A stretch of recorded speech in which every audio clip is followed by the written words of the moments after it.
Okay guys, one last video, at least for this first day of 2014.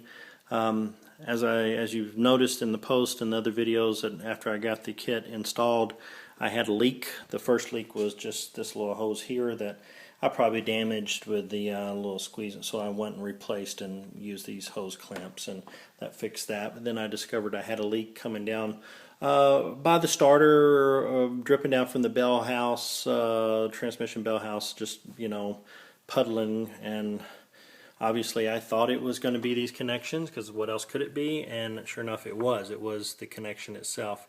I was a little concerned that maybe it was a crack or something in the intake, or maybe the belly pan had a leak, but pretty confident I've identified it. Even though I expected, when I pulled the supercharger, I expected to see all kinds of fluid everywhere, but I didn't. In fact, until I stuck my finger back around the back side of it, I couldn't even tell if it was leaking here, so it really concerned me. As soon as I stuck my finger there, I had a lot of coolant on it, and I could see that it was seeping out. So I tightened it up, which helped. Obviously, if it had thread, Teflon tape on it, it would have been just fine, even at the torque that it was.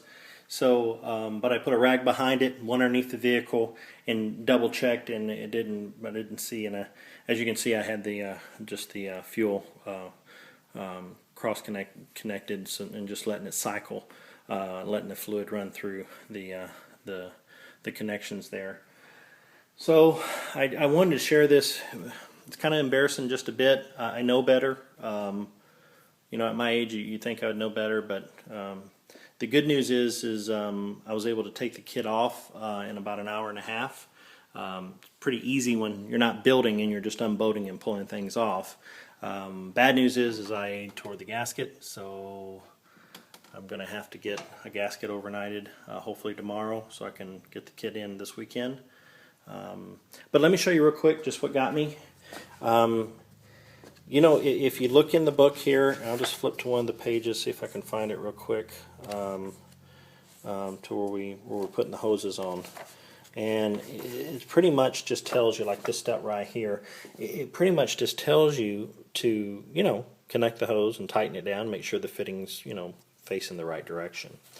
However, if you come back to the first page, and I do mean the first page, where it talks about sealants, it clearly tells you that you need to use a Teflon tape right there, to be used on all pipe threads. I might have read it, but I forgot it.